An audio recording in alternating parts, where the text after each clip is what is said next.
Bonjour, bonjour. On continue. Je vous remercie d'être là.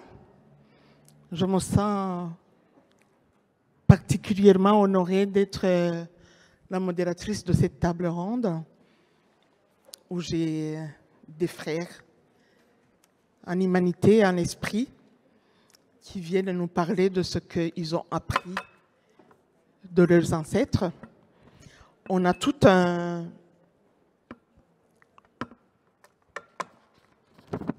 cercle là.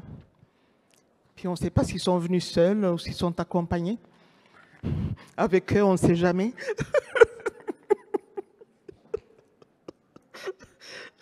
Avec eux, je pense qu'on est toujours accompagnés. Alors, j'ai la joie de vous présenter Gaston Paul, Epha, Damien et Gabriel. Et je ne vais pas perdre du temps à essayer de vous les présenter. Ils savent se nommer mieux que je ne pourrais les nommer. Je pense que je vais leur laisser la parole.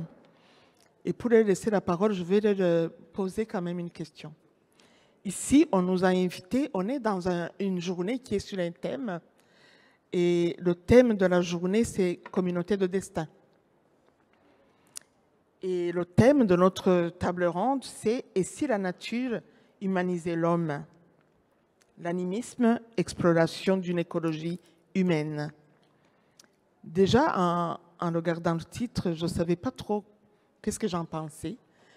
Je ne savais pas si déjà poser la question de la nature qui humanise l'homme n'était pas une manière de sortir l'homme de la nature, n'était pas une manière de continuer de séparer nature et culture. Et sur la question de l'animisme, merci Gabrielle. L'animisme, avant d'être une théorie, je pense que c'est une expérience. Et j'ai des sages avec moi. J'ai envie de leur demander de se présenter en faisant un lien entre qui ils sont et leur parcours avec le thème de notre rencontre. Je vais commencer par toi, Gabrielle. Question difficile. Me dire qui je suis, qui saurait se nommer sur cette terre? C'est impossible. Aucun humain ne peut se nommer. On a été nommé par un père, une mère, une tante. Et à partir de cette parole-là, on finit par, parce qu'on leur fait confiance ou parce qu'on n'avait pas d'autres possibilités. Si je dis je m'appelle Gabriel, je ne suis pas né en me disant je m'appelle Gabriel, c'est des gens qui m'ont nommé, qui ont tracé mon sentier de vie et qui m'ont donné à voir la lumière du jour qui me permet aujourd'hui d'être là parmi vous. C'est tout ce que je sais de ce monde. C'est parfait.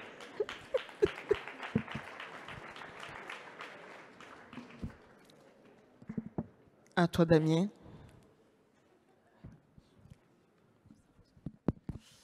Bonjour à tous et toutes.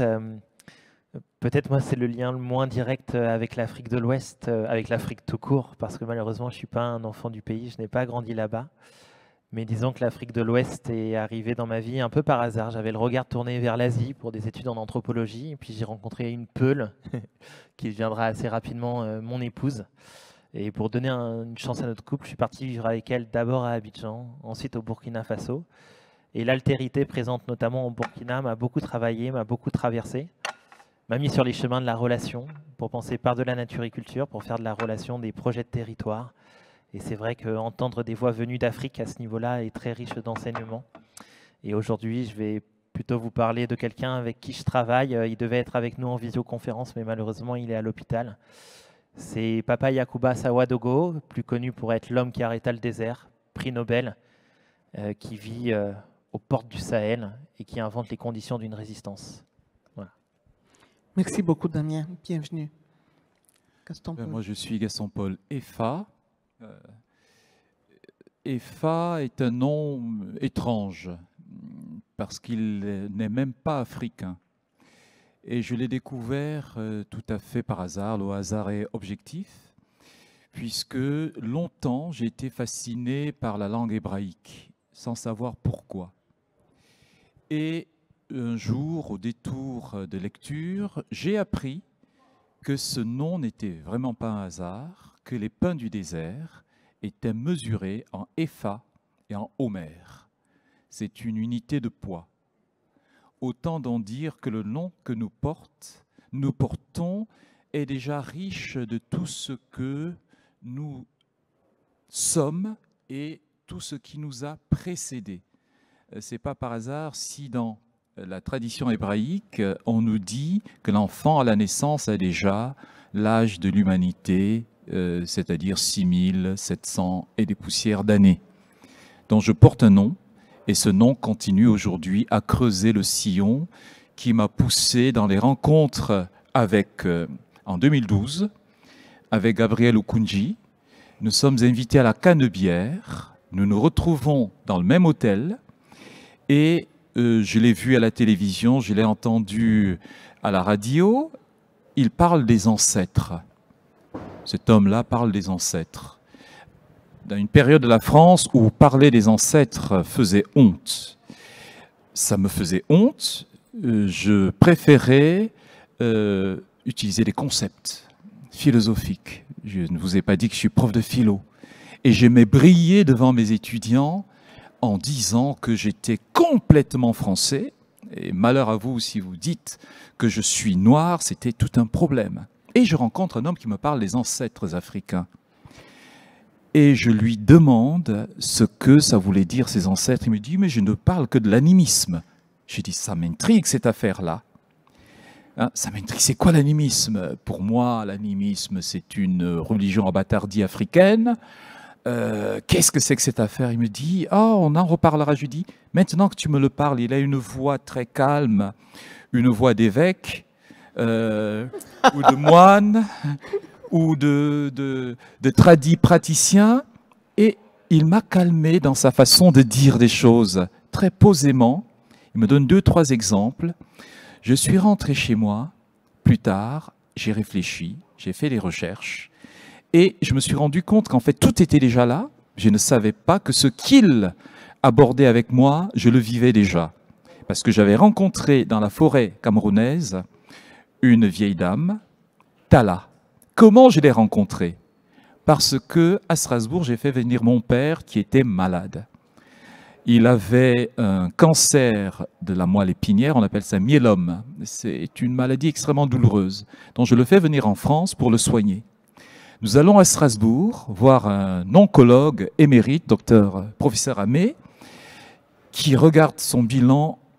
Il me dit, elle se penche vers moi, elle me dit, est-ce que votre père a encore des liens en Afrique? Et regarde, je dis oui. Il va falloir qu'il reparte très vite. Parce que l'hiver arrive, le moindre rhume, grippe, l'emportera.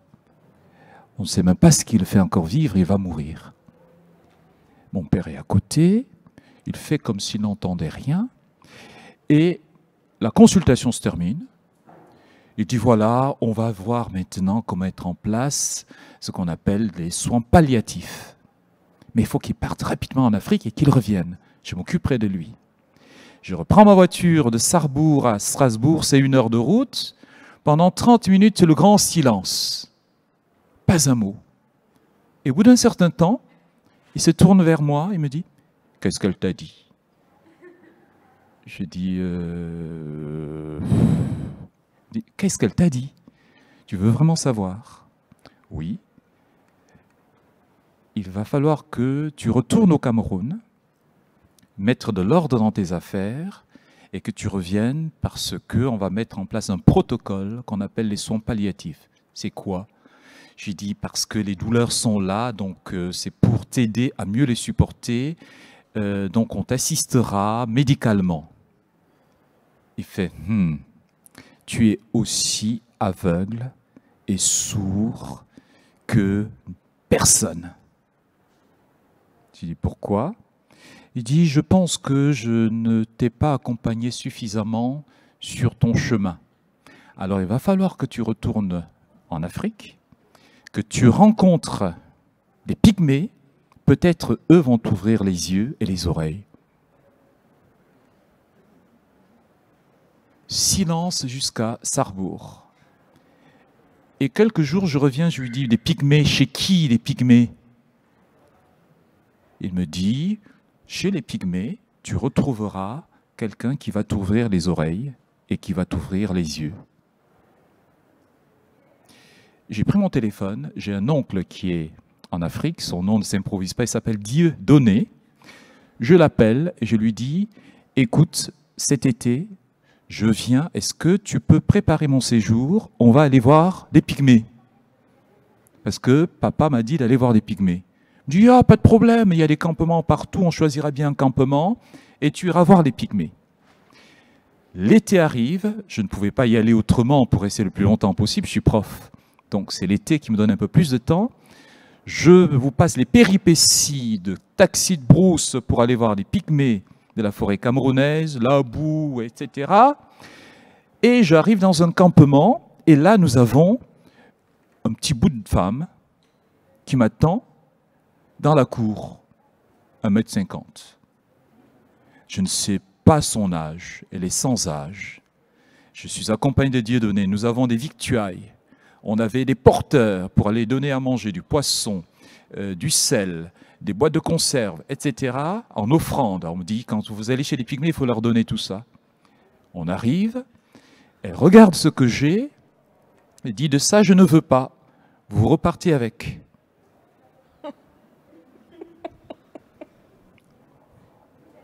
Qu'est-ce qu'on va en faire? Je n'en veux pas.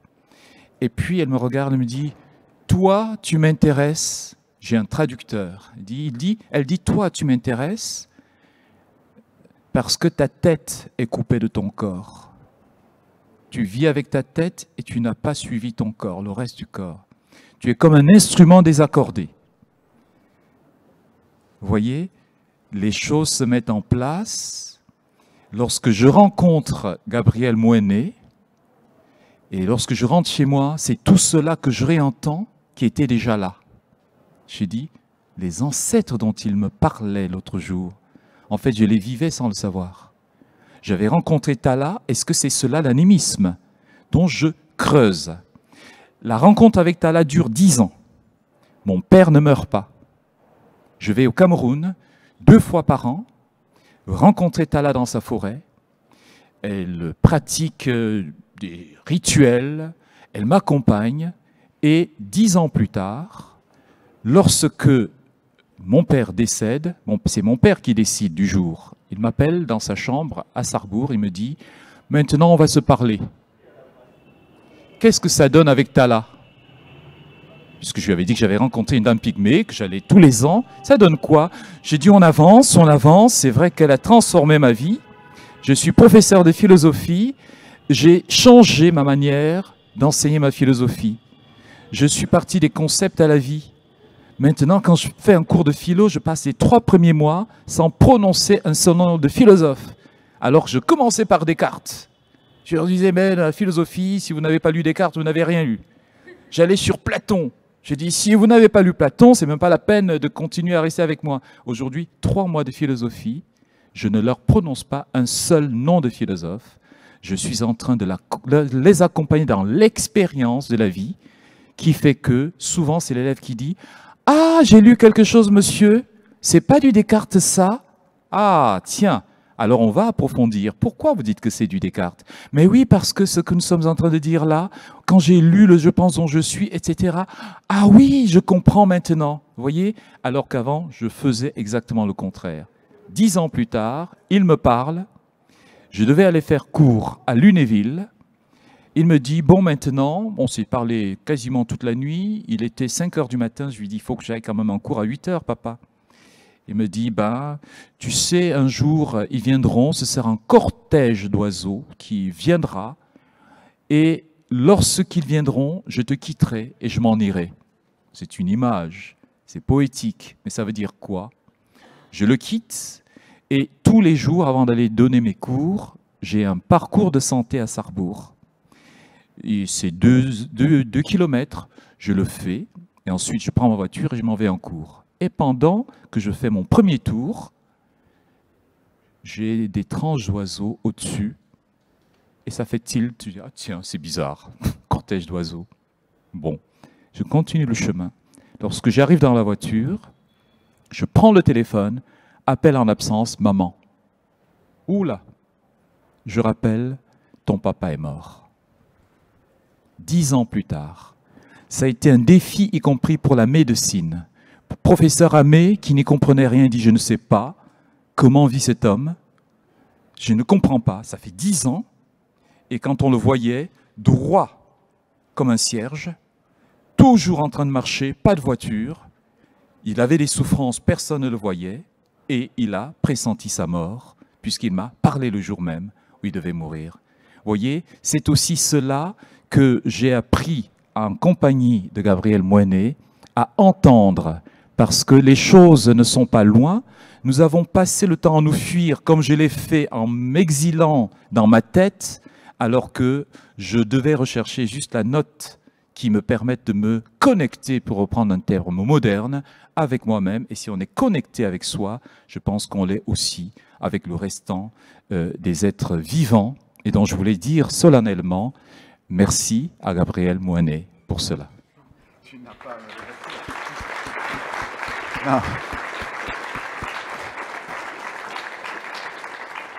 non. Papam Pampo, l'homme qui m'a appris à voir la lumière de la parole, m'engueulerait, me gronderait de vos applaudissements. Je ne le mérite pas. Ce que dit mon frère Gaston Paul Effa, philosophe que j'ai rencontré avec toute la... Et ce n'est pas moi. Toute rencontre, nous sommes là. Chers jeunes, entendez-le, nous suivons un chemin qui va de la naissance à la mort. Et le long de ce chemin, nous faisons des rencontres. En fait, des rencontres, ce n'est pas quelqu'un qui arrive de l'autre côté, moi qui arrive de ce côté, non. Puisque nous allons tous sur la même ligne. Sauf que la ligne de la vie n'est pas linéaire, comme dirait Descartes, il n'y a pas de ligne droite. Donc, quand on va escalader les montagnes, j'ai jamais vu quelqu'un prendre une ligne droite. Quand on va dans une forêt, on passe d'un côté, d'un arbre, on le contourne, etc. Et toute rencontre, c'est-à-dire que n'a lieu que par cet aspect qu'on pourrait dire sinusoïdal, c'est-à-dire qu'il y a des moments où nous sommes en haut d'une ligne, parfois on descend, parfois en haut, parfois on revient en arrière, parfois, et le long de ce trajet-là qui nous mènera forcément vers la mort, puisque c'est de cela qu'il s'agit, hein, vivre. Sauf que l'homme naît une fois et meurt 2 fois, mais on en parlera peut-être. Alors, mon chemin à moi, dans mes recherches, et j'ai rencontré beaucoup de monde, y compris Gaston Paul Effa. C'est-à-dire qu'en un moment donné, c'était peut-être en haut de la ligne, c'était peut-être en bas, peut-être que j'étais revenu, et la rencontre, avant qu'elle n'ait lieu, elle est l'objet des ancêtres et de Dieu, qui s'assoient ensemble dans une case et disent, ben voilà, un jour, nous serons là en train de parler ce que nous sommes en train de parler. Ou qui diront, un jour, Gabriel rencontrerait Claire Mestre ou je ne sais pas quelle autre personne. Et à Marseille, ce n'est pas Marseille qui nous avait invités, ce n'est pas notre rencontre, comme tu dis, ce sont les ancêtres qui avaient conspiré à ce que ce jour-là, on puisse partager une parole. Voilà pourquoi tu as été poreux à mon discours. Les choses que l'on peut prononcer, quand une personne n'est pas tout à fait prête à les entendre, il ne les entendra pas. Je n'ai fait que ce que les ancêtres et les dieux avaient conspiré, parce que ils avaient dit un jour qu'on se rencontrerait à Marseille, et toute rencontre accouche de 3 choses. Soit de ce qui nous est arrivé à tous les deux, et après tu as dépassé, parce que tu sembles me dire que oui, j'ai subi une solitude énorme. Lorsque sur la place de Paris, je débarquais et que je disais, non, écoutez, oui, nous, Africains, nous avons des saignements de la mémoire. Revenons, il faut réinterroger nos mythes. L'essentiel est là-bas et non pas les écrivains africains. Il en fait pas, il est bien témoin, ils étaient là, me regardaient, me disaient, lui avec ses ancêtres, non, ce n'est plus comme ça qu'on écrit. Je disais, mais je ne sais faire que ça parce que j'ai été né là-dedans. Quand on me demande l'animisme, c'est quoi? Je ne sais même pas ce que c'est, puisque je suis né dedans. Quand on me demande Moinet, tout ça, je ne sais pas le conceptualiser. Ce sont des pratiques au quotidien qui m'habitent. Et cette rencontre, donc, n'a pas couché de l'indifférence, n'a pas couché du mépris, a accouché de cette belle part d'amour humain qui l'aide homme, qui l'aide, oui, parce que nous, hommes, devons faire confiance à notre fragilité. Ce jour-là, tu as fait confiance à ta fragilité d'être au monde. Et lorsqu'on fait confiance à sa fragilité d'être au monde, on peut écouter une autre parole. Non pas de celui qui sait, parce que personne ne sait le secret de la vie. Impossible. Mon maître m'avait appris. Quand j'allais voir Papa Mpampo, j'ai dit, papa, après moi, il m'a tout appris, sauf les secrets de l'existence de la vie. Mais tout simplement parce qu'aucun homme ne peut arriver à percevoir les secrets de la vie. La vie n'est pas un don, comme tout le monde dit, voilà, j'ai ma vie. Non, la vie est une offrande. Chaque matin, elle renouvelle les énigmes afin que nul être au monde, nul humain, ne puisse la conquérir entièrement. Voilà pourquoi nous pouvons nous relever, nous pouvons tomber. Je ne vous ai pas dit que Gaston-Paul Effa, tu ne l'as pas dit, c'est quelqu'un qui très tôt a été, moi je n'ai aucun mérite, j'ai juste poursuivi mon chemin, j'arrive, je vois, mais l'enfant qui naît en Afrique, naître, c'est ajouter un monde au monde qui existe. On pourra peut-être en revenir tout à l'heure. Donc, moi, je suis né là-dedans, je voyais toutes ces choses parce que j'ai eu la chance d'être né au village et puis d'y rester au village pendant longtemps. Donc, j'ai ça tout naturellement. Or, Gaston-Paul Effa, très vite, a été ôté de cet environnement pour suivre un autre chemin qui est le sien.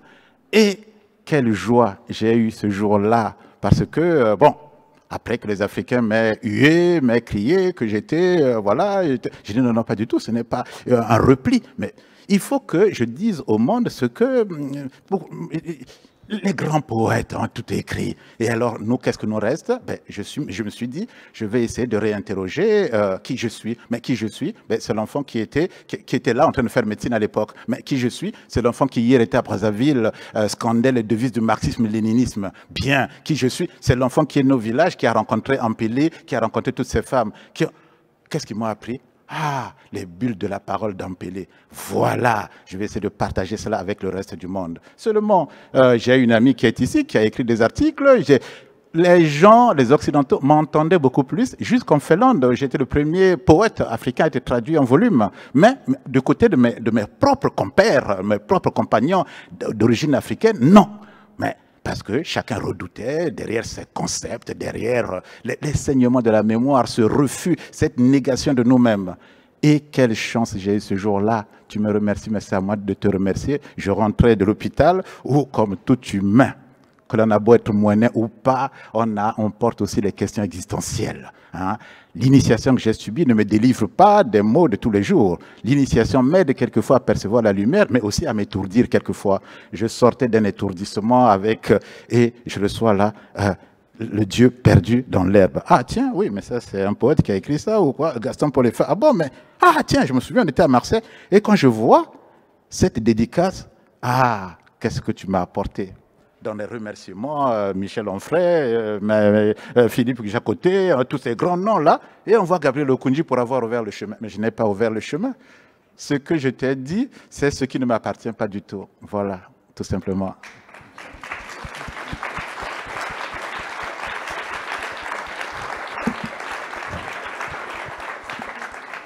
Ils ont du souffle, ces Africains, vous ne trouvez pas?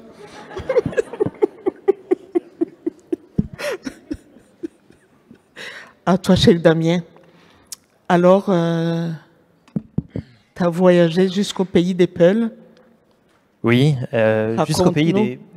jusqu'à un pays où il y a une diversité de cultures, une diversité de liens, et où je crois que certaines politiques publiques ont su protéger les interdépendances entre nature et culture. Et l'homme dont j'avais envie de vous parler, l'homme avec qui on croise la pensée actuellement, il est issu d'un grand peuple, pas très connu ici en Occident, et pourtant quel héritage que sont les Mossi. Les Mossi ont eu un empire en Afrique de l'Ouest et ils étaient connus pour être de très grands cavaliers. La légende dit que dans les deux grandes villes de l'empire Mossi, Ouagadougou actuellement et Waïgouya, lorsque les corps sonnaient, eh bien, les cavaliers Mossi savaient lever jusqu'à 100 000 hommes sur tout le pays pour résister aux invasions. C'était pas un peuple très guerroyant, mais ils protégeaient leurs terres, ils protégeaient leur fierté face à la gourmandise à l'ouest de l'Empire du Mali et à l'est des grands rois du Niger. Et jamais, la légende dit que jamais ils ont perdu une bataille, quoi. Si bien qu'on les appelait les hommes centaures au Burkina Faso. Même les grands rois du Niger, pour continuer leur route vers le Mali, ils demandaient la permission aux Mossi pour passer sur leur terre. Ils avaient arrêté de tenter leur chance. La seule bataille qu'ont perdu les Mossi, c'était sous la mitraille des colons. Et aujourd'hui, bien sûr, ce passé guerroyant est dans le passé, mais le lien aux chevaux a perduré. Au Burkina Faso, les étalons sont sacrés. Et on les voit toujours parfois dans certaines zones, notamment dans le Yatenga ou Villacuba, Sawadogo, au loin. Et c'est vrai qu'ils rappellent aux Mossi un peu cette force qui fut, et de manière générale, cet espoir qui est. Espoir car aujourd'hui, je crois que le Yatenga est rattrapé depuis les années 80 déjà. Hein, c'est pas nouveau. mais ça s'accélère aujourd'hui par des dérèglements très forts, des tremblements qui remettent tout en cause, la cohésion sociale, le lien au milieu, l'amour du Sahel qu'ont ces peuples-là, car le sable atteint les villes. Et ce sable détruit tout sur son passage. Les structures paysannes, la biodiversité, les éléphants qui partent sur des chemins d'exil, ça fait très longtemps qu'on n'en a pas revu dans cette région du Sahel. Pourtant, ils étaient là, ils étaient très présents. Et d'ailleurs, le Burkina Faso, lorsque la Côte d'Ivoire a perdu toutes ses forêts, a été la terre d'exil, en fait, des grands éléphants de l'Afrique côtière, de l'Afrique de l'Ouest côtière, en tout cas. Et dans les années 80, lorsque la première grande sécheresse est arrivée dans le Yatenga, dans les villages du Yatenga, eh bien, toutes les populations ont choisi de partir. Ont choisi d'aller tenter leur chance dans les grandes villes de Ouaga, de Bobo-Dioulasso. Certains sont même partis vers Bamako, au Mali. Sauf un homme, justement, Yacouba Sawadogo, qui a fait le chemin inverse. C'est-à-dire qu'il a décidé de faire face au sable. Il était alors commerçant dans le marché de Waiguya, la ville du coin, et il a repris sa bêche, et il a replanté des arbres toute sa vie, écoutant aussi la voix des ancêtres. Les cheikhs, notamment, diffusant une parole métisse entre, je crois, les grands enseignements des ancêtres africains et puis, bien sûr, les paroles de l'islam. Écoutant aussi sa propre lignée, car les Sawadogo, dans l'empire Mossi, sont connus pour être historiquement une grande famille d'agriculteurs. Et même en moré, la langue des Mossi, Sawadogo, ça veut dire nuage. Et les Sawadogo étaient connus aux quatre coins de l'empire Mossi pour être ceux qui ramenaient la pluie par leur capacité à connaître justement le vivant, à savoir planter, à savoir manier le sol, à savoir regarder le ciel. Toute sa vie, il a planté des arbres suivant les techniques ancestrales. On pourra les décrire si vous voulez, on pourra y revenir. Certaines d'entre vous en ont peut-être déjà entendu parler, c'est la technique du zaï, qu'il a enrichi, qu'il a amélioré au fil du temps. C'est bien qu'aujourd'hui, 40 ans après, eh bien, il y a une forêt aux portes du Sahel, une forêt qui a ramené du vivant, des oiseaux, des biches, des antilopes, peut-être demain, on l'espère tous, des éléphants qui reviendront sur leur terre du Burkina, a ramené les capacités de la cohésion sociale dans le village de Yacouba. C'est-à-dire que des gens sont revenus, ont recommencé à vivre ensemble dans leur altérité culturelle. Vous savez que dans cette zone du Sahel, il y a des conflits qui sont très forts. Entre les Peuls nomades et les Mossis sédentaires, la forêt devient un commun. La forêt peut être appropriable autant par les agriculteurs que par les éleveurs et redessine les conditions de la paix. Conditions de la paix d'autant plus importantes lorsqu'on sait qu'aujourd'hui le Sahel est en proie à d'autres démons. Et c'est quelque chose qui me fend le cœur parce qu'aujourd'hui je ne peux plus retourner sur ces terres Peuls du Burkina Faso, car vous le savez qu'il y a le djihad aujourd'hui. Le djihad qui peut faire naître aussi des conflits communautaires et toujours se ramener au lien, à la relation, au fait de se dire qu'on a des communs à valoriser et qu'on peut vivre ensemble dans l'altérité sur les terres du Burkina Faso face à cet ennemi commun qui vient du désert, donc les djihadistes. Eh bien, une forêt comme ça est inestimable. Et enfin, je dirais, ça aussi, on pourra y revenir après, mais moi, ce qui m'a passionné, en fait, dans ce qu'a porté Yacouba Sawadogo, c'est à quel point il danse sans cesse dans des équilibres que nous, on a perdus en Occident. Entre finalement, vous en avez parlé tous les deux, la voix des ancêtres et la modernité, quelque part, parce qu'il s'appuie autant sur les techniques ancestrales que sur les connaissances en agronomie scientifique pour pouvoir faire évoluer sa forêt. Sur comment il a réussi à s'extraire aussi quelque part. Et ça, c'est quelque chose qui est fort d'une partie de cette tradition tout en s'ancrant dans d'autres pour pouvoir planter cette forêt. Le dire très rapidement, dans la culture Mossi, planter un arbre, c'est très mal vu par la communauté parce que c'est s'approprier une terre, là où les terres sont censées être communs. Et il a su faire un pas de côté par rapport à ça pour redessiner finalement voilà, un territoire où on peut continuer à vivre. Et enfin, je dirais que sa forêt est à l'interface de ce que peut-être nous, on peut rechercher aussi ici en Occident. C'est en ça qu'on a beaucoup à apprendre des mondes africains. C'est-à-dire qu'ils ne font plus ce projet ne fait plus de différence entre humain et non humain, ne fait plus de différence entre cause sociale, si j'ose dire, et cause environnementale. Tout est tenu dans une seule et même main, quoi. La forêt soigne autant les humains que les non-humains, puisqu'il a choisi de faire des plantes médicinales, il est lui-même tradipraticien. La biodiversité est revenue. Sa forêt reconditionne les conditions de la fertilité des sols et du coup permettent de vivre en paix dans ce territoire qui est en proie à plein de dangers. Sa forêt permet aussi de se rencontrer dans l'altérité lorsque autant les Peuls que les Mossi, que les Touaregs qui sont parfois de passage dans cette zone-là peuvent vivre ensemble. Et c'est en ça que je crois qu'il que le Sahel, et puis de manière générale aussi l'Afrique centrale qui est représentée ici, peuvent apporter au monde, c'est des chemins communs, toutes les altérités humaines comme non humaines. Merci beaucoup. Merci Damien.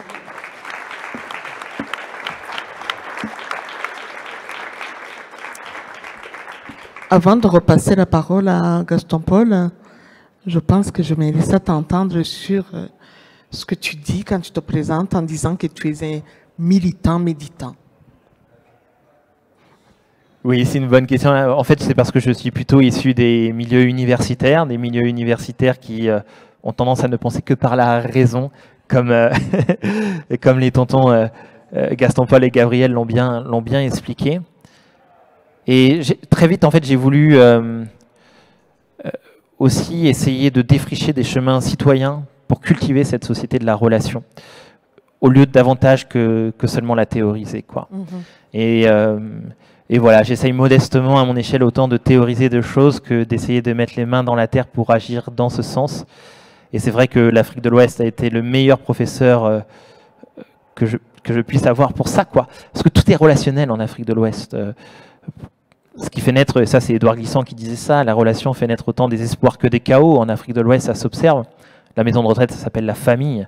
La démocratie, ça s'appelle dans le Yatenga le combinam. Peut-être vous en avez entendu parler. C'est une structure traditionnelle qui permet de prendre les décisions de manière collective en mettant autour de la table jeunes comme anciens. Chacun apprend l'un de l'autre. Moi, ça c'est quelque chose qui m'a profondément troublé dans ce pays, la France, où on cache nos personnes âgées. Ouais. Et par extension, on cache la mort. Et je crois que quand on ne sait plus regarder la mort, c'est toutes les sociétés entières qui sont déstabilisées, qui n'arrivent plus en fait à composer avec leur propre mythe, avec leur propre intergénérationnalité. Je pense que c'est la plus grande, au fond, maladie qui nous travaille ici en Occident. Et renouer avec la relation quelque part, la réassumer, la réaffirmer, la remettre au cœur des projets de territoire, offre pas mal d'espoir et offre, je crois, un nouvel universel. C'est-à-dire que, en fait, quand on travaille ce lien au lieu, comme moi, par la relation, on peut toucher tous les peuples, parce qu'on a tous au fond du cœur un très vieux paysage, quelque part, et c'est quelque chose qui peut nous réconcilier, y compris dans les milieux desquels je viens, que je défends, l'écologie, qu'elle soit citoyenne ou politique. Je trouve qu'on a de plus en plus de mal à rencontrer l'altérité, à rencontrer l'autre pour ce qu'il est, non pour ce qu'on voudrait qu'il soit. Et la relation offre un sacré chemin de contournement pour cela. C'est en ça que j'y place beaucoup d'espoir, autant scientifique, citoyen que politique. Oui. Damien, je te dirais que tu n'as pas à t'excuser. Gaston Paul et moi avons le bénéfice de l'âge. On est passé par ton âge, lorsqu'on avait ton âge, tous ici, je crois qu'on est des universitaires, on a tous été à l'université, on a étudié des concepts. Je vis avec une enseignante qui manipule très bien tout ce qui est concept, méthodologie, position épistémologique, enfin, tout cela, c'est très bien. Moi, je l'ai fait aussi, j'ai enseigné. Mais seulement, en un moment donné, ce que Gaston Paul-Effa dit tout à l'heure quand il parle à ses élèves, c'est que au détour du parcours, on se rend compte que c'est trop écrasant et dominateur. C'est cela. On a besoin de l'apport scientifique. Mais elle a tellement pris le pas qu'elle nous éloigne de notre propre humanité. Ces concepts nous éloignent de notre propre humanité. Voilà pourquoi les jeunes qui entendent là, c'est nécessaire qu'on leur apprenne des concepts, qu'on leur apprenne la méthodologie, qu'on leur apprenne tout cela, oui, c'est nécessaire. Mais de leur apprendre aussi qu'il est injuste de situer le concept au-dessus de la part émotionnelle. L'être humain est avant tout cette part de l'émotion qui est fondamentale pour qu'il puisse entendre ce qui lui est dit. Le cœur qui bat, bat dans le langage de l'émotion. Jamais aucun humain ne peut dire « je veux programmer mon cœur pour qu'il batte à 2 battements à l'heure ou à 3 battements à l'heure ». Je vois quelque chose qui me fascine. Oh, ouais, mais je l'aspire. Mais le cœur bat dans le langage de l'émotion. Donc, par conséquent, l'émotion, c'est notre première peau, c'est notre premier neurone, c'est notre premier sang. Voilà pourquoi nous devons aussi apprendre à ces jeunes. Oui, cela est nécessaire. Nous, on a fait les mêmes bêtises. Je pense que lorsque tu approcheras la quarantaine ou la cinquantaine, tu nous rejoindras. Merci beaucoup, Gabriel.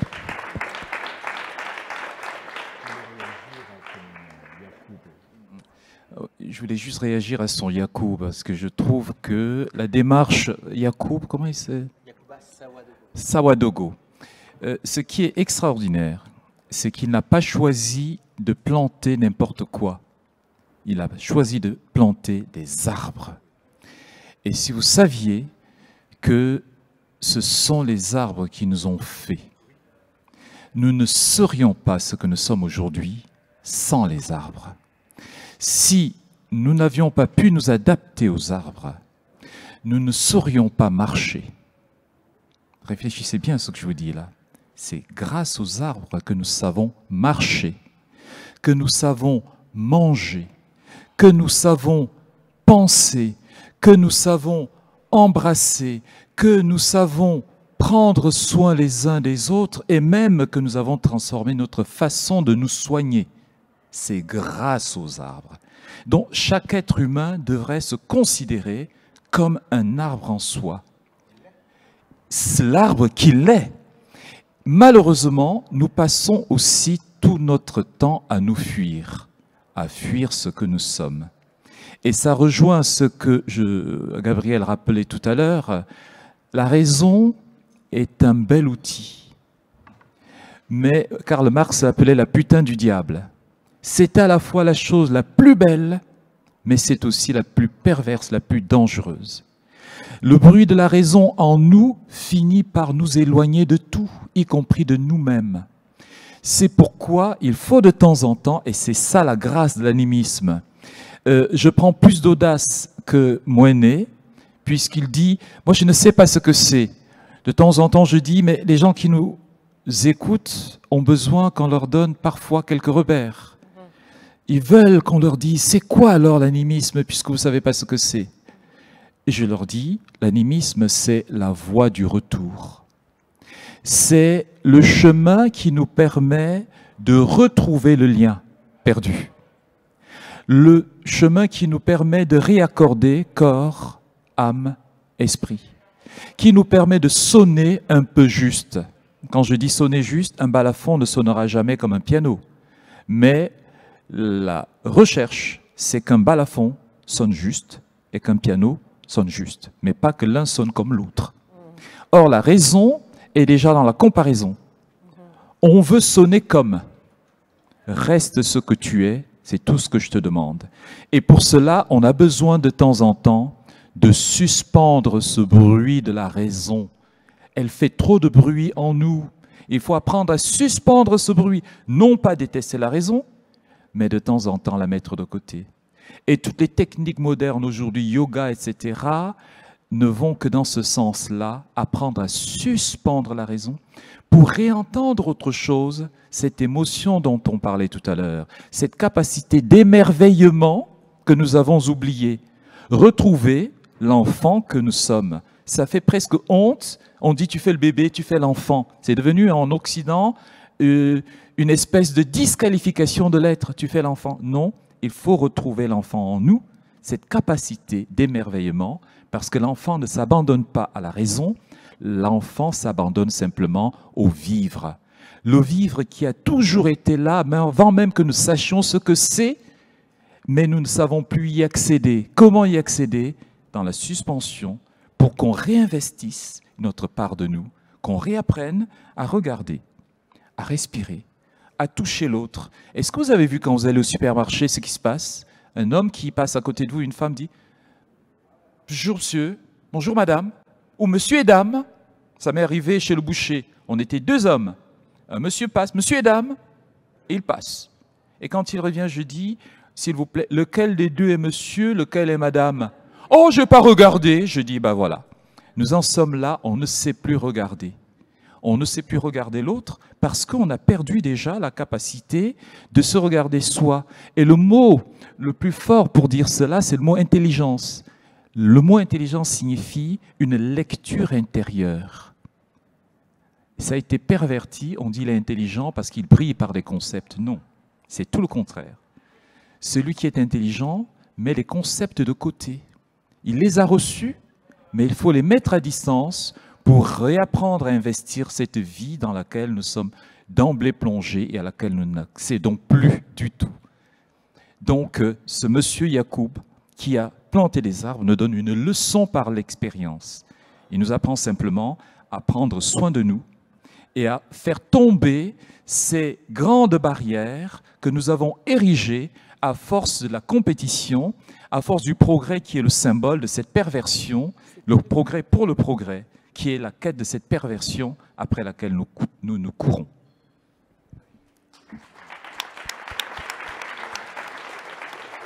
Je pense que Gabriel va être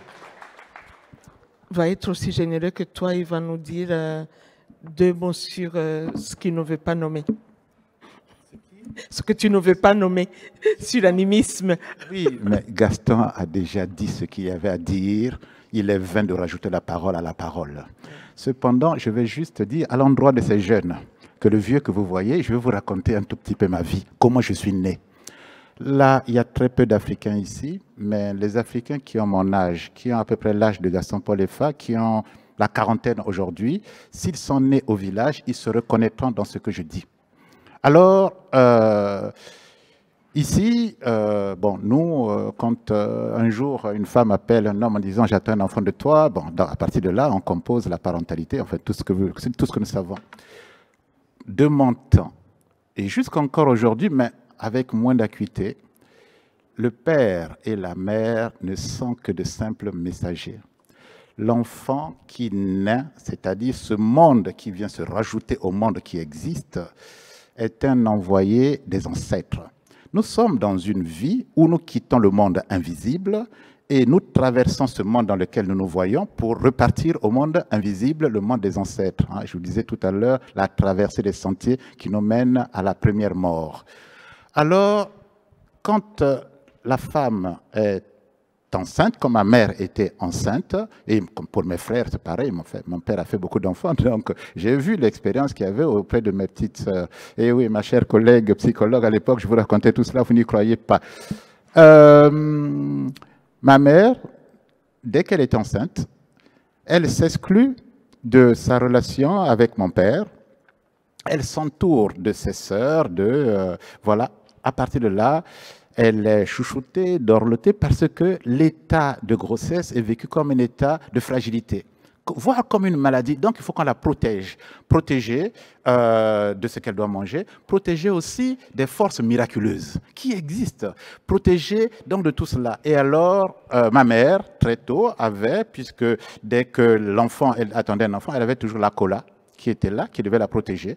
Et il y a les eaux, il y a l'eau aussi. Les eaux, en Afrique, on dit les eaux sont des guérisseuses des âmes. L'eau nous débarrasse de la poussière, des microbes en nous douchant, mais elle nous apporte aussi ah, voilà. Oui, mais, ah, petit frère, toi aussi. Mais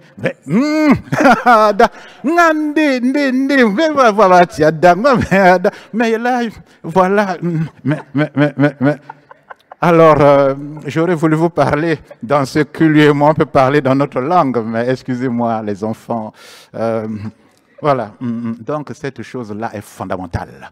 Là-bas, on dit que la cola a 4 yeux. Il est capable de voir le monde des ancêtres, il est capable de voir des esprits malsains qui pourraient venir déranger la mère avec son bébé. Voilà ce qui a accompagné mon état de grossesse, comme pour mes frères et sœurs. Quand l'enfant, donc il y a l'eau, il y a aussi les argiles, etc. Quand l'enfant naît, moi, au village, l'arbre n'existe plus. Pour Gaston tout à l'heure parlait des arbres, il vous a embrassé les arbres, etc. D'où vient cette symbolique? C'est tout simplement que le garçon, quand l'enfant naît, il y a ce qui l'a relié au monde, à la mère, le placenta. Le placenta n'est pas un simple déchet comme le sont les urines ou non. Le placenta est le signe de la matérialité de ce nouveau monde qui vient de se créer au monde qui existe déjà. Donc, pour le garçon, le placenta, une fois coupé, donc quand la mère est proche à accoucher, donc elle mobilise tous ceux qui sont autour d'elle. Il y avait des matrones. Ces matrones-là, c'était des femmes qui étaient fabriquées pour essayer de les accompagner à accoucher, etc. Elle part. Rares sont les accouchements qui avaient lieu à l'intérieur de la case. C'était toujours à l'extérieur, dans un bosquet, toujours environné de femmes. Et elle ne dit même pas son mari. Son mari, d'ailleurs, c'est pas, voilà. Et elle se retire là-bas. En allant, elle apportait une calebasse. Et il y a un petit couteau pour couper, justement, le cordon ombilical. Lorsque Le cri qui arrive est celui d'une fille. Ce cordon ombilical est enveloppé dans les feuilles. On creuse au pied d'un arbre et on l'enterre là pour qu'elle puisse plus tard donner d'autres arbres ou d'autres vies. Lorsque c'est un homme, ce qui était mon cas, ce placenta est placé dans l'eau, dans la calebasse qui est posée sur les branches de l'arbre. Donc, mes frères, mes sœurs, mes cousins, etc., on savait que les mères racontaient, ça c'est ton arbre, celle-là c'est ton arbre, etc. Plus tard, devenu tout à fait adulte, j'ai écrit ceci, tout à l'heure ça m'a donné quand tu dis, voici l'arbre qui abrite le placenta de l'enfant. L'arbre dans son corps est un arbre. L'homme dans son corps est un homme. Mais l'homme et l'arbre ont le même corps. Voici le domaine d'une parole humaine. Quand j'écris ça, ce n'est pas des simples mots comme ça pour dire non, mais non, pas du tout, je n'invente rien. Je ne fais que traduire ce que j'ai vu. Le rapport de l'homme à l'arbre, cette symbiose qui a amené le poète plus tard à se dire là où j'ai mis l'arbre, périra l'homme. Là où j'ai mis l'arbre, périt l'homme. Donc, nous devons avoir cette conscience-là, chers enfants, que nous devons apprendre à vivre avec ce qui nous entoure. Et l'arbre, comme l'a dit Gaston tout à l'heure, est une chose fondamentale. Elle nous apporte, justement pour nous qui sommes nés au village, elle nous apporte l'assise, la verticalité d'être au monde. Elle nous apporte son ombre, ses fruits, etc. Il n'y a rien de plus immédiat à l'humain qu'un arbre. Ça reviendra tout à l'heure peut-être dans la lecture que je ferai. Et l'arbre comme l'enfant, je vous ai dit que le bébé quitte le monde invisible des ancêtres, il est l'envoyé des ancêtres, pour ensuite marcher, grandir et mourir, rejoindre les ancêtres. Et tout à l'heure, peut-être Gaston pourra vous expliquer mieux ça que moi. Et en allant, donc en venant au monde, bien évidemment qu'il renferme le secret des ancêtres, puisqu'il vient de là-bas.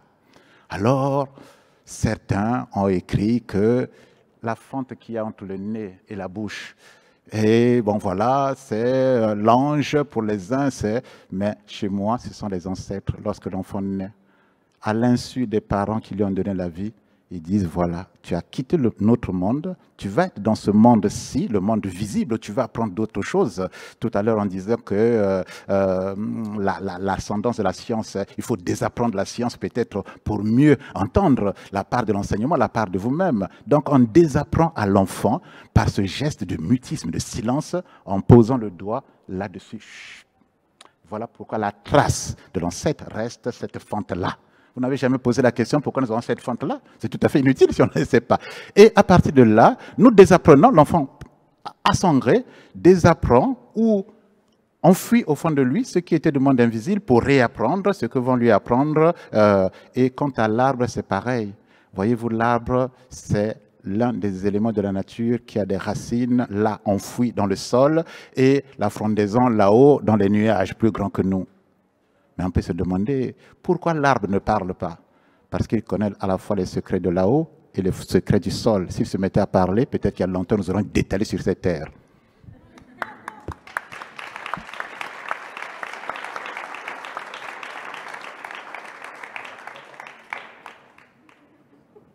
Cette chose-là est bon pour la santé. Claire, faut voir. L'homme que tu disais, il faut être debout. Il fallait m'envoyer la cola au lieu de me donner des mots.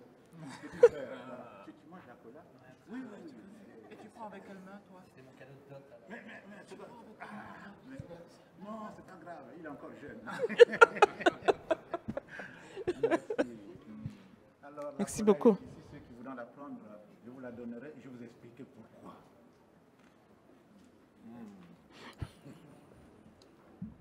D'autres questions? D'autres questions? Gaston Paul, je ne sais plus si je l'ai lu ou si je t'ai entendu le dire. Ça se peut que je l'ai entendu le dire et que je l'ai lu dans tes livres aussi. Une des choses qui m'a intéressée dans le travail que tu fais, c'est cette traduction que tu essayes de faire entre les enseignements de Tala et le monde qui t'a accueilli, le monde de tes jeunes collégiens ou lycéens, je ne sais plus, Alors, ma question, c'est, je vous écoute comme on écoute une berceuse, avec la sensation que notre monde a plus que jamais besoin de cette parole, mais plus qu'une parole, de cette connaissance. Comme nous ne sommes pas dans les écosystèmes culturels où Gabriel a grandi, aujourd'hui, dans le monde où nous sommes, dans cet Occident laïque, comment on fait pour transmettre l'essentiel de ce que vos maîtres vous ont appris? Comment on fait? Je pense que lorsqu'on est fixé sur l'essentiel, on ne peut que donner l'essentiel. Lorsqu'on abrite en soi la simplicité au sens profond du mot, on n'est plus qu'un pli. Ce qu'on va donner aux autres sera aussi dans la simplicité. Si la parole que vous donnez aux autres est pleine de plis, c'est-à-dire que c'est une parole qui ne vient pas de vous, c'est une parole apprise et que vous restituez comme telle, les élèves qui seront devant vous n'apprendront rien de vous. Mais si vous aidez ces élèves à déployer la vraie parole, c'est-à-dire eux-mêmes, ceux qui s'étaient endormis, et que vous ne faites qu'éveiller, alors vous allez relever les élèves qui sont là. Vous allez leur donner l'essentiel, c'est-à-dire vous allez leur tendre le miroir qui permet simplement de se retrouver, de retrouver le lien avec eux-mêmes. C'est exactement ce que je fais lorsque je fais mes cours aujourd'hui, grâce à cette rencontre avec Tala, que, comme je disais, Gabriel Moinet m'a permis de comprendre. C'est-à-dire vraiment de prendre avec moi quelque chose qui était là, mais que je ne comprenais pas. Voilà. J'ai appris maintenant à l'adapter, à l'adopter, à en faire mon compagnon au quotidien. Pour voir si vous avez compris ce que nous sommes en train de faire. Bien. Je vais cheminer quelques minutes avec vous. C'est quelque chose que j'ai vécu avec Tala et j'espère que ça vous servira. Je ne trahis rien, Gabriel. Nous sommes au petit matin. Imaginez, il est 3 heures du matin, il fait froid. Vous êtes endormis, je viens vous chercher. Mettez-vous dans le contexte.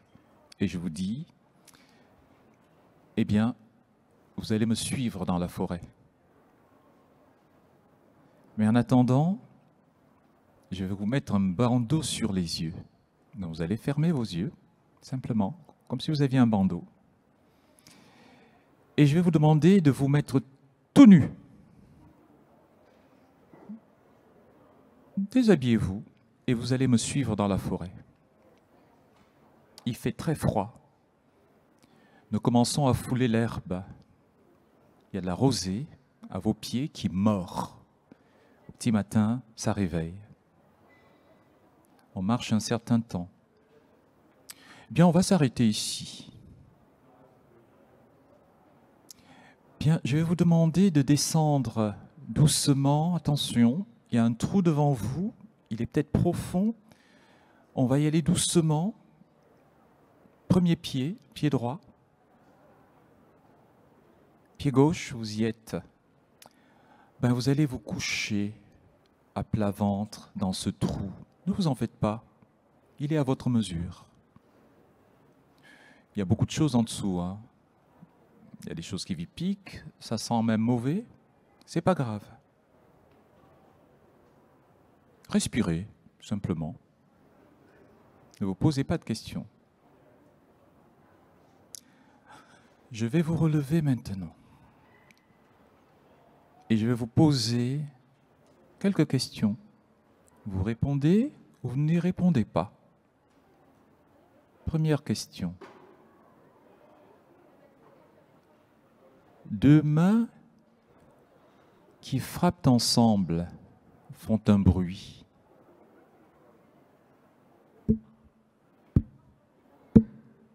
Quel bruit fait une seule main? N'hésitez pas si vous voulez y répondre. faites-le. Personne ne vous voit, de toute façon, vous ne savez pas qui est là puisque vous avez un bandeau sur les yeux.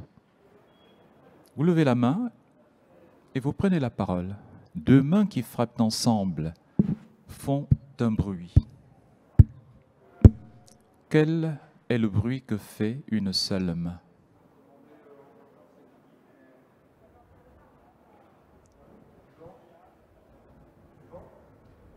Du vent.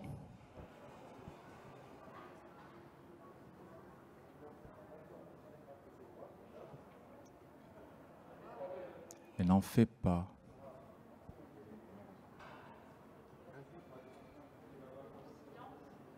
Du silence. Le même bruit que l'autre. Une caresse. Le bruit d'une main. C'est pour ça qu'on en a deux. Je ne commente pas. Deuxième question. Pourriez-vous me dire à quoi ressemblait votre visage avant de plonger dans la fosse?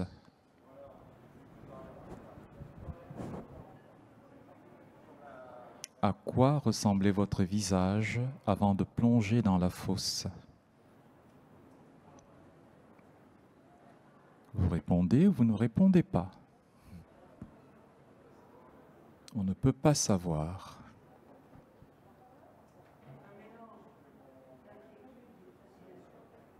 Mélange d'inquiétude et de fascination. Crispé.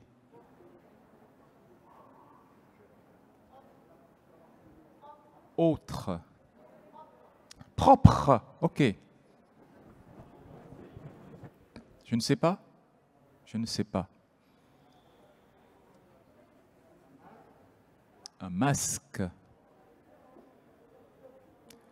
Eh bien, je vais prendre la parole, puisque ça m'est arrivé. J'ai été comme beaucoup d'entre vous, je m'étais simplement tu, je m'étais contenté d'écouter ce qui se passait en moi, et Tala me dit alors, si tu avais donné la moindre réponse, on aurait différé le chemin de l'initiation. Parce que lorsqu'on ne comprend pas, la première chose que veut faire un homme ou une femme, c'est de vouloir donner du sens à ce qu'il entend. Alors qu'il n'y a pas toujours de sens à donner. On est dans l'obsession du sens. Apprendre à suspendre, c'est ce que je vous disais tout à l'heure, le bruit de la raison en nous pour laisser place à autre chose, à la disponibilité tout simplement. Retrouver l'enfant. Donc je voulais terminer avec ça pour dire que c'est tout ce qui nous reste à faire. Apprendre à suspendre le bruit de la raison. On l'appelle aujourd'hui dans d'autres démarches la méditation. La méditation, ce n'est pas autre chose, c'est le nettoyage de l'être. Laisser tomber en nous ce qui pèse le plus. Et ce qui pèse, qui a du poids aux yeux des autres. Oui, parce que c'est lui qui est brillant qui donne réponse à tout. Même parmi les élèves en classe, c'est celui-là qu'on considère comme le meilleur élève. Et oui, il faut apprendre à se taire, à écouter. Vous allez voir dans toutes les sociétés initiatiques, c'est ce que nous rappelait Gabriel tout à l'heure, le sillon labial qui est là, c'est cela. D'abord apprendre à se taire et à écouter. Vous allez voir que les premiers moments, il y a un bouillonnement en soi. On a envie de donner aussi son avis. Et puis, le jour où on vous dit, maintenant, prenez la parole, vous avez désappris cette obsession du sens et de la parole, vous allez maintenant vous dire, pourquoi j'ai encore à prendre la parole? Je n'ai pas grand-chose à dire. Et là, on rentre dans ce que j'appelle la simplicité. On n'est plus qu'un seul pli. Et donc, voilà, le prof, aujourd'hui, c'est celui-là. On est prof parce qu'on est rentré, non pas dans la course pour le brillant, pour le vernis souvent, mais parce qu'on rentre dans l'humilité de la simplicité. C'est ça.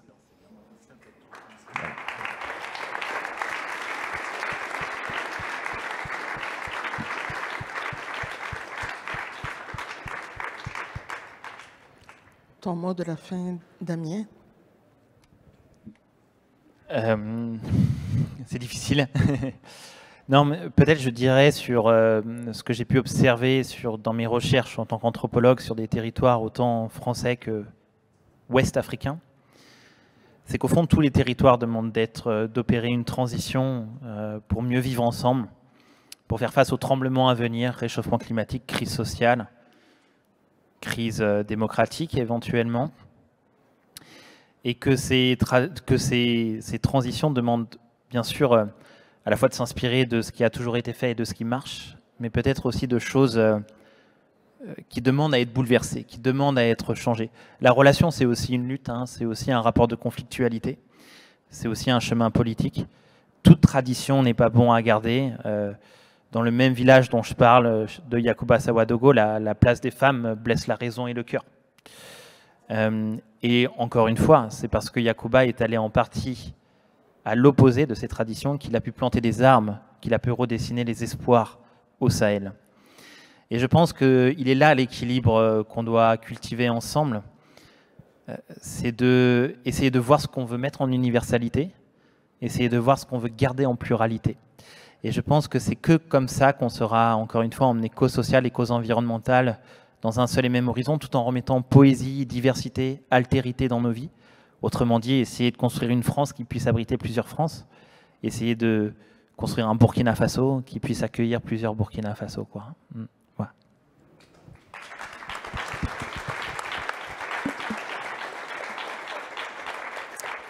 Comme mot de la fin, Gabriel, j'ai une question pour toi. Moi, je viens du Rwanda.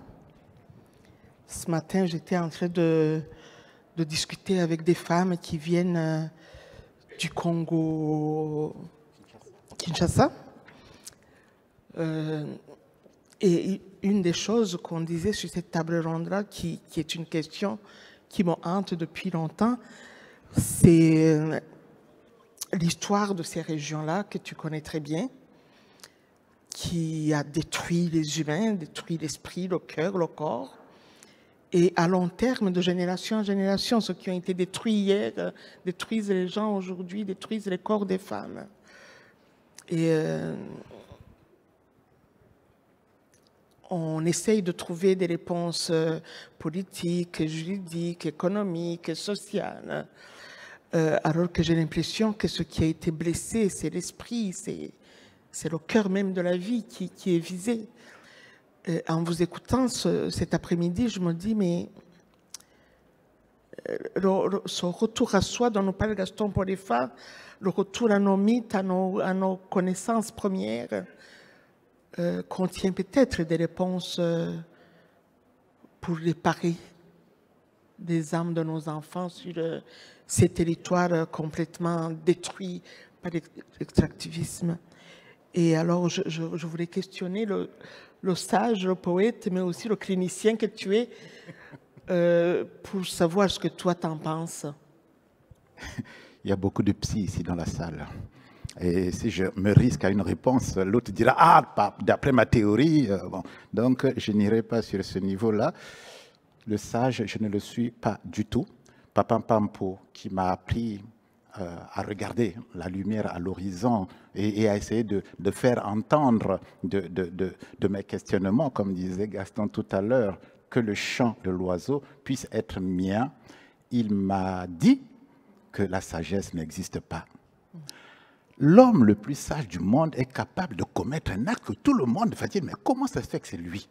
Parce que l'être humain est vulnérable, est fragile en son point d'équilibre. L'être humain, il lui arrive de commettre ce qu'il lui-même n'aurait même pas pensé pour lui. Cependant, ce qui existe, ce qu'il m'a amené au cours de l'initiation, qui a duré quelques années, comme on ne va pas revenir sur cette histoire d'initiation, mais puisqu'il faudrait tout un chapitre encore. Ce qu'il m'a amené au cours de l'initiation, c'est à garder la vigilance d'être au monde. La sagesse, ce qu'on dit, il est sage, non. C'est-à-dire, on a un moment de sagesse parce qu'on a observé une vigilance d'être au monde, de porter la responsabilité de ceux qui t'écoutent, de ceux qui t'environnent.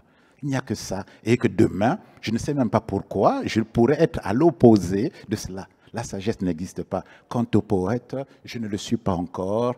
Je peine J'ai encore dit à une jeune journaliste il y a 2 jours, je ne sais plus, de rue 89, je dis, le grand poète, je dis, non, je ne suis même pas, j'apprends à encore écrire. On disait tout à l'heure, Gaston Paul-Effet qui me dit, mais tu en es où? Je dis, mais j'en suis encore à apprendre comment on écrit maman. Le jour où je saurais dire la chose de la poésie, j'en serai le plus heureux de la terre et je me tairai. Mais pour l'instant, je ne le suis pas encore. Je suis un apprenti poète, oui, je l'ai toujours dit. Alors, comment faire tout cela? Pourquoi nous sommes là, malgré nos connaissances scientifiques? On les a accumulées, des connaissances politiques. On sait tous ce que l'homme a commis, ce que... Mais pourquoi on n'y arrive pas? Il y a un écrivain portugais, José Ortega, qui dit que l'homme, en fait, demeure inconscient de son présent. Nous demeurons inconscients de notre présent. Voilà pourquoi on dit, voilà, la tâche humaine a fait couler la glace. Ah oui, oh, ils s'en émeuvent, et le lendemain, ils reprennent les mêmes bêtises, ils reprennent les mêmes choses. On dit, oui, voilà, il y a des gazelles, je ne sais plus, qui n'ont plus les mêmes traces, c'est lié à l'activité des humains qui ont détruit leur habitat. Ça indigne, on donne des réactions de pure forme qui sont toutes politiques. Après, le lendemain, on reprend la même chose. Ça, c'est la part de l'humain. Voilà pourquoi on se dit, il faut nous... Pourquoi nous parlons de l'animisme? C'est Gaston Paul-Effet l'a dit tout à l'heure, c'est peut-être qu'il faut revenir à nous ressouvenir de ce qui fait le fondement de l'humain. Nous ressouvenir, non pas pour vivre cela, non, mais pour garder une vigilance. Je m'en tiens à cette légende hindoue. Les gens qui ont tendance à m'écouter vont dire, ah, Gabriel avec ses légendes, oui, mais il y a des légendes qui disent la vérité. La légende hindoue dit, autrefois, tous les hommes avaient le pouvoir des dieux. Tous les hommes, ils jouissaient du pouvoir des dieux.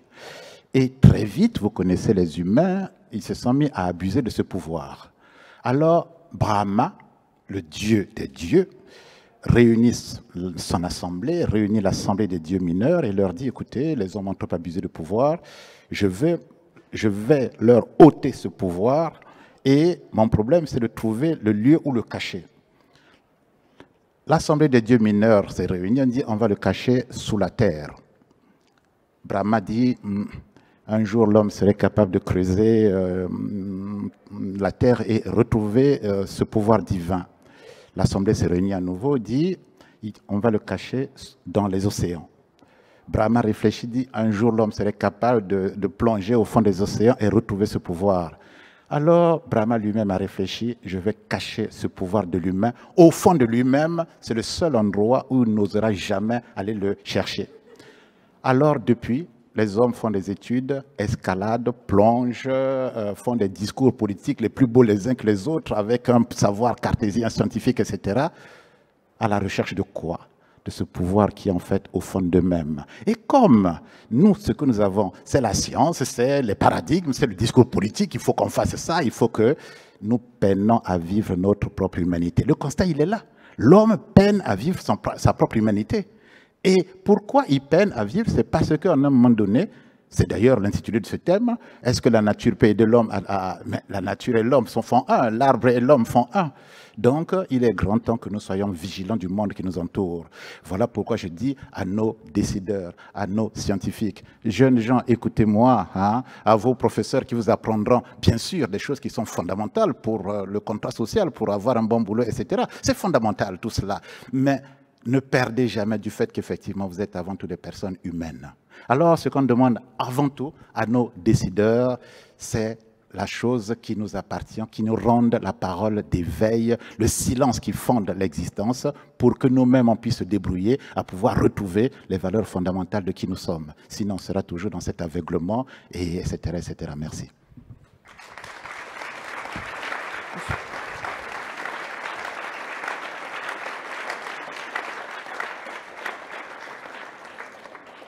Merci beaucoup.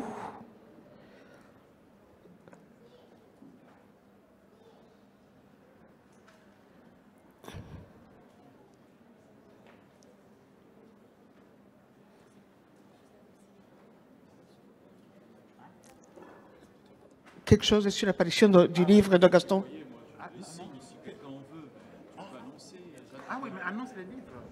Oui. Il faut que tu annonces les livres. Non, non, je vais... Un livre à la librairie Géolibri, Ok. en sortant si les gens veulent. OK. Alors, c'est juste pour vous rappeler que il va y avoir des séances de signature pour les livres de Gaston Porefa.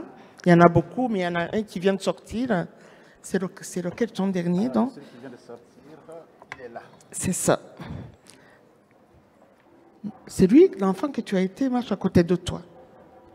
Peut-être de dire 2 mots sur ce livre. Tu peux dire 2 mots sur ce livre.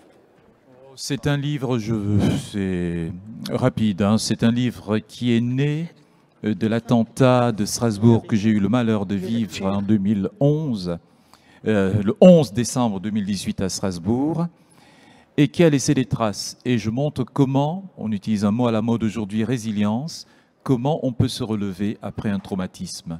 Quels sont les ingrédients qui sont en nous et qui sommeillent, en fait, lorsqu'on les éveille, Voilà, envoyé. ça nous aide à nous relever et à continuer le chemin qui est le nôtre.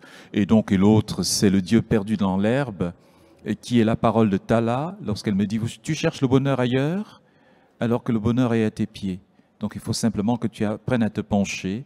Le Dieu est perdu dans l'herbe. Voilà. Et entre autres. Et la signature, du coup, se déroulera à la Géolibrairie qui est juste en face du magasin général. Juste après, là maintenant. Non, il va, c'est ça la lecture. Oui, c'est ça. Oui, bien sûr, oui, après la lecture.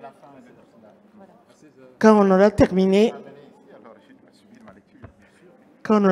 après 16 heures, la signature va avoir lieu à l'endroit où Cécile nous parlait. Je vais tout céder la parole chez Gabriel. J'aurais besoin d'un pied. J'avais demandé un pied et un pupitre. Cécile, est-ce qu'on peut trouver un pupitre puis un pied? Oui, Ouais. et un pied du micro.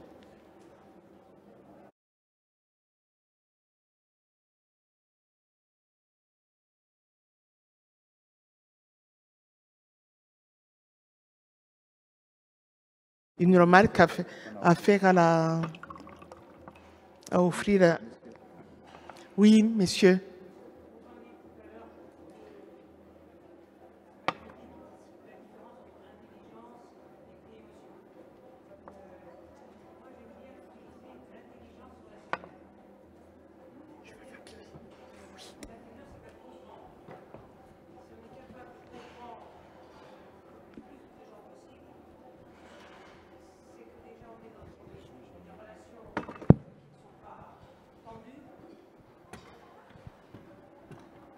C'est qu'on est dans un parcours de relations non tendues et qu'on est capable, y a-t-il besoin d'un distinguo à ce moment-là entre intelligence et émotion? La deuxième chose, c'est une information. Il y a peut-être des comédiens ou des acteurs dans cette salle. Moi, je fais du clown bénévole. J'ai fait des formations. Et une des premières choses que l'on fait, et très souvent, dans plusieurs séances de suite, c'est de travailler les émotions. Il met toutes les émotions, de la plus chaotique, de la plus destructrice, jusqu'à la plus réjouissante. Et c'est vrai que c'est ce qui nous caractérise. Voilà. Je suis complètement d'accord avec vous. C'est pour cela que je vous dis que l'intelligence n'est pas l'éclat, ce n'est pas la capacité de manier des concepts, ce n'est pas ça l'intelligence. L'intelligence, c'est l'acceptation de soi. Le mot latin, pardonnez-moi, 2 secondes, intellegere, c'est lire à l'intérieur de soi, c'est-à-dire mobiliser tout ce qui nous permet simplement de nous lire, dont les émotions aussi. Vous voyez, on a tendance à opposer les émotions et la raison. C'est une fausse opposition. Hein. On est corps et âme et esprit. Et l'intelligence, c'est la capacité de trouver la note juste entre ces 3 niveaux. Merci. En attendant que Gabriel revienne, est-ce qu'il y a quelqu'un d'autre qui a une question, un commentaire, une résonance?